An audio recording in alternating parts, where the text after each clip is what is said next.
Ahoy there, YouTube! I'm back here today for another game review. And today I'm very excited to check out Turnabout from... who was it by?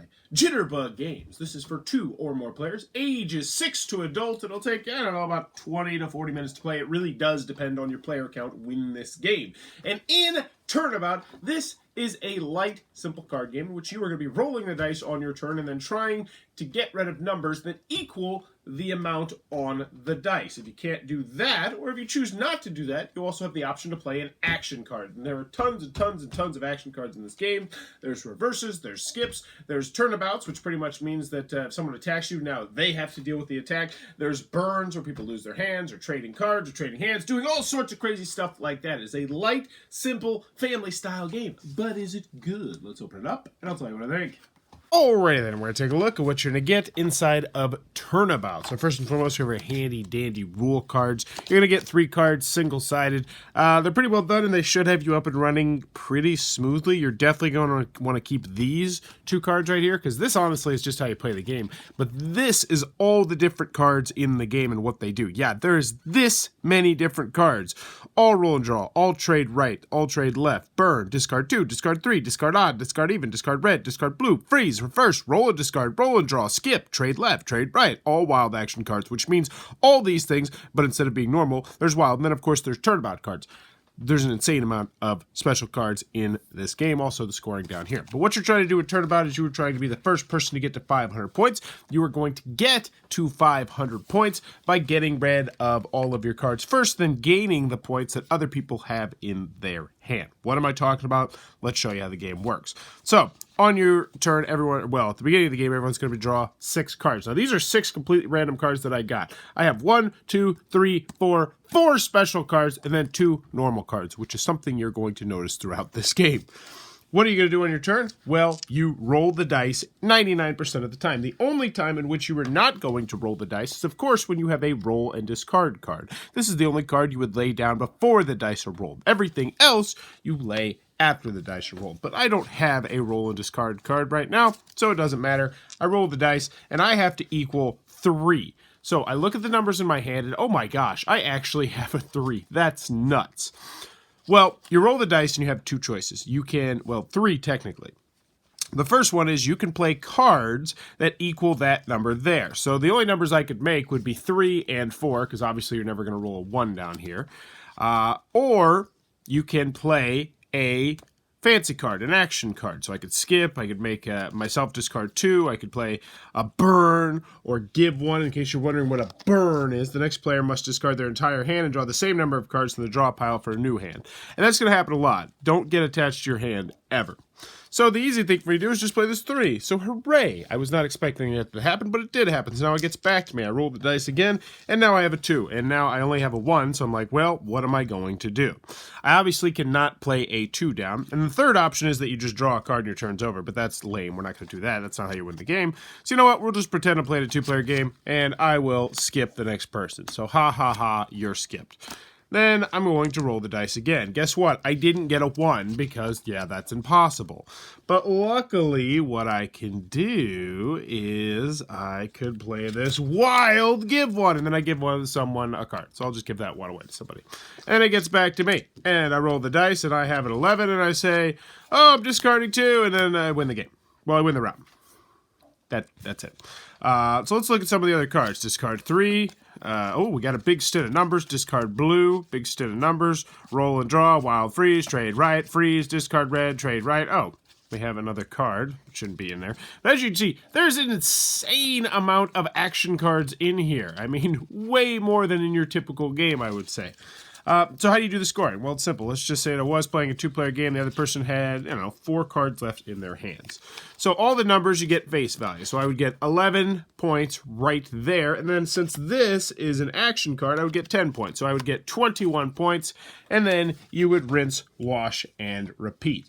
The biggest fancy card in the game is the Turnabout card. Oh my God, look at all these. This is nuts. This is insane. This is insane. Look at that. Bam. 1, 2, 3. Look at all those. Look at all those. Cards are very difficult to shuffle as well because they're very stiff. But there's a Turnabout card, which is the most prevalent card in the game. which, of course, now that I say that, I cannot find. But, there it is. This can only be played when another player tries to play a one-on-one action card on you. So essentially someone is telling you to do something, you play the Turnabout card, and now that other person has to do it, unless of course they have a Turnabout card, which then they could play, and then if you had a Turnabout card, you could play, but then they had a Turnabout play. Oh my gosh, how are these Turnabout cards all together? This is ridiculous. Yeah, there we go. Now they're not all together. But anywho, that's what you're going to do inside of Turnabout. You're going to go to 500 points, and there you go.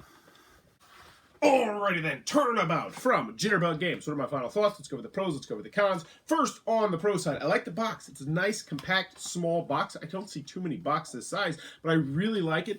You got the space for the dice here. The cards all fit in there nice and snug. They got the rule cards, which are pretty well done, I will say. I had no issues with the rule cards. It's an easy game to learn. It's an easy game to teach, and it feels like some other mass markety style games, but with a twist, with many, many, many twists, because there's so many different special cards in the game. Scoring is relatively simple once you have the scorecard down, and that's what I got on the pros. Moving on to the cons, Turnabout is a bad game. It is just not fun. It's one of those games where it's just annoying. And there's so many things annoying about this game that it just piles up into making it a bad game. So first and foremost, it's completely luck. You know, whether or not you have the numbers in your hand in order to make the dice roll, it's just completely luck driven.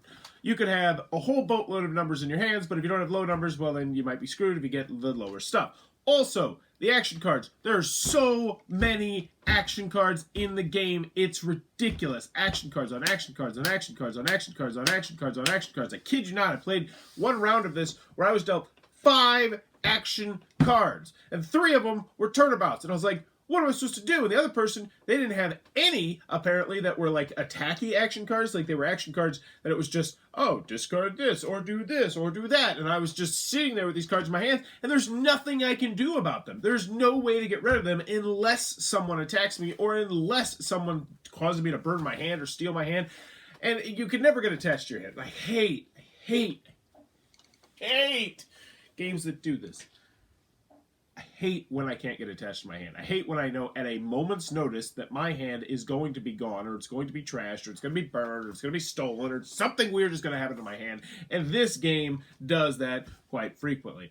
There's just too many special stuff in here, especially without a player aid card. If there's a player aid card, it would not be that big of a deal. I wouldn't mind. You can look down here and say, oh yeah, that's what I need. And unfortunately, in this game, there is one player aid card. Also, the game takes way too long at the lower player counts because you can't score that many points when you're at the lower player counts. Whereas when you're the higher player counts, you know, you're playing this with 6 or 7 players, you're going to get all the points that everybody else has. Whereas when you're playing in a 2-player game, you're going to get all the points that one other person has. So it needs to have like scoring that changes based on how many players you have. But I imagine the designers of this game didn't care enough about this game to really do that. And this feels like one of those games where you're like, why Jitterbug Games? Why did you make this? I don't know why you made it, but I imagine this game played a role in you not being in business anymore. Because this game it's just, you crap this out. What were you expecting? Were you expecting to get big, to be a little mass market hit? You know, because you did. You nailed the box. It's a nice box. But in the end, the game of Turnabout is just not a good game. It's not fun. You have no control. It's completely random. None of the kids I played it with really enjoyed it that much. It was one of those games where like, yeah, it's okay. I like it. And I was like, oh, you do like it? And they're like, and then I said, all right, would you rather play this or would you rather play Uno? They're like, I would play Uno. I was like, would you play this or would you play Skip-Bo? They're like, I would play this. Would you rather do this or play Simon's Cat? Would you play this or play the other game? This or the other game? This or the other game? This or the other game? This or the other game? And then they got to the point where they're like, you know what? Maybe I don't like this game that much. And I was like, yes, there you go. You don't like it. It's a bad game. Hence, Turnabout. It's a bad game. Not one I can recommend to anybody, even though the box is cool. It says on the back, 99 cents. Would I recommend it for 99 cents? No. Save yourself up. Get something else from the thrift shop that's going to be better than Turnabout. It's fair play. It's even got a stupid name. God, I hate this game. That is Turnabout from Jitterbug Games. Good riddance. If you enjoyed this review, please be sure to click on that subscribe button down below or the comments below. Let me know. Voicemail. How soon after you get a voicemail do you check it? For me personally, if I don't check it immediately, I will leave it in there for weeks and weeks at a time, and I don't know why. I'm super bad about it. But let me know in the comments below. How frequently do you check your voicemails? And as always, thanks for your time, YouTube. Well, let's check my voicemail right now. Oh, they didn't leave a voicemail. Sweet! I don't even have to get back to them. Delightful.